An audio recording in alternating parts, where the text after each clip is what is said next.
Bienvenidos. Nuestro tema será el de las personas objeto de protección internacional. Esta categoría ha sido estructurada para diferenciar no solo a quienes se debe considerar como tales, sino para establecer cuándo la potestad y la discrecionalidad del Estado para admitir dentro de su territorio a un extranjero debe ceder y darle cabida a quien necesita de protección. Identificar a quien necesita extenderle este amparo estatal es un deber reconocido internacionalmente desde las entreguerras mundiales del siglo XX, que se afianzó luego de la Segunda Guerra Mundial, con la creación de la ONU y la Declaración Universal de los Derechos del Hombre, de los Derechos Humanos. Sin embargo, con el incremento de los denominados flujos migratorios y flujos mixtos hacia los países del primer mundo inicialmente, luego hacia los países que ejercían control sobre el territorio de otros estados y recientemente entre los países de la misma región,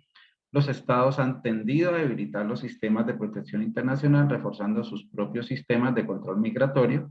y estableciendo mayores cargas para quienes pretenden ingresar al territorio de los estados de acogida. Por ello, vamos a señalar cuáles son consideradas estas personas que tienen la necesidad de protección internacional. ¿En qué situaciones debe darse? Debe darse cuando las personas han tenido que ingresar al territorio de un estado diferente al propio o del país donde residían. Salieron huyendo de tal país como consecuencia de una situación causante de riesgo para la vida, la integridad, la libertad o la seguridad. Quien abandona su país de residencia por persecución también padece un desplazamiento forzado, aunque sea de carácter internacional. La salida del país de origen se puede dar a través de los canales regulares o por canales irregulares o sin cumplir los trámites migratorios establecidos tanto por el país de origen como del país de destino. Este es el primer grupo de personas que tienen la necesidad de protección internacional. Un segundo grupo de personas que tienen necesidad de protección internacional son aquellos que el abandono del país de origen se debió dar en medio de situaciones de riesgo de vulneración de derechos causados por persecución o sucedidos en contextos complejos en el país de origen. La persecución se debió dar contra alguna persona en particular, así como pudo impactar a su núcleo familiar, mientras que la situación de contexto puede tener impacto sobre la persona y su núcleo familiar sin que se haya dirigido directamente contra ellos. Tenemos un tercer grupo de personas que tienen la necesidad de protección internacional, que son aquellas que no deben estar bajo protección de las autoridades del país de origen, así como que la persona no quiera o rechace la protección de las autoridades de su país de origen, sea porque tales autoridades son la causa de la persecución o porque no cuentan con la capacidad y posibilidad de brindarle la protección, así como que tales autoridades no pueden o no tienen la voluntad o la capacidad para transformar el contexto en el que se han presentado las situaciones de riesgo. Un cuarto grupo es aquellas personas que se encuentran o presentan condiciones de vulnerabilidad. Para el ACNUR, refugiados, solicitantes de asilo, víctimas de trata, apátridas, migrantes irregulares y otros no nacionales experimentan a menudo situaciones de vulnerabilidad, viéndose expuestos a mayores riesgos de daño, requiriendo especial atención, apoyo y protección. Tales vulnerabilidades pueden estar con la persona o producirse durante su traslado, durante la llegada o su asentamiento, pudiendo gozar de la protección otorgada por normas humanitarias de derecho internacional con independencia del estatus migratorio que presente. Bueno, hasta aquí vemos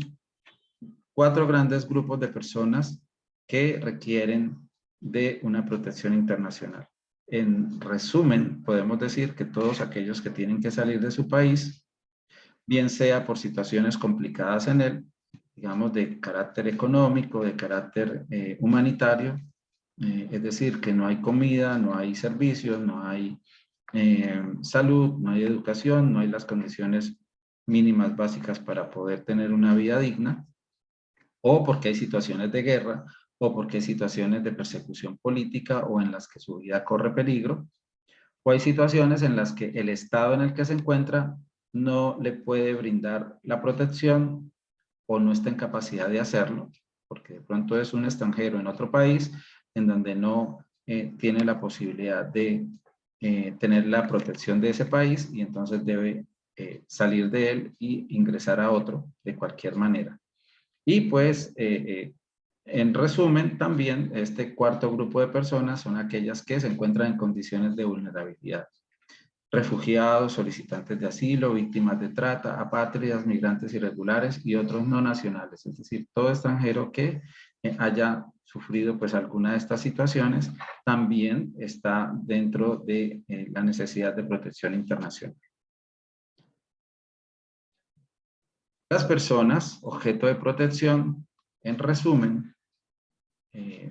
digamos que las podemos encontrar en tres grandes grupos. Los refugiados, que son personas que se encuentran fuera de su país de origen debido a una amenaza grave contra su vida, que los obliga a huir a otro país en busca de protección. Personas que no son refugiadas, pero que necesitan protección internacional, son personas que atraviesan fronteras internacionales debido a un desastre natural o a una emergencia de salud. En estos casos entran en funcionamiento mecanismos como la protección temporal o los acuerdos de estancia. Y los apátridas, que son aquellas personas a las que se les niega una nacionalidad. Ser apátrida tiene consecuencias graves como no poder acceder a servicios sociales, no poder trabajar, no poder tener una cuenta en el banco por la falta de documentación, entre otras cosas. Pues realmente al no tener identidad, no tiene nacionalidad y esto le impide pues ejercer sus derechos en cualquier parte. Estas tres situaciones pues son las que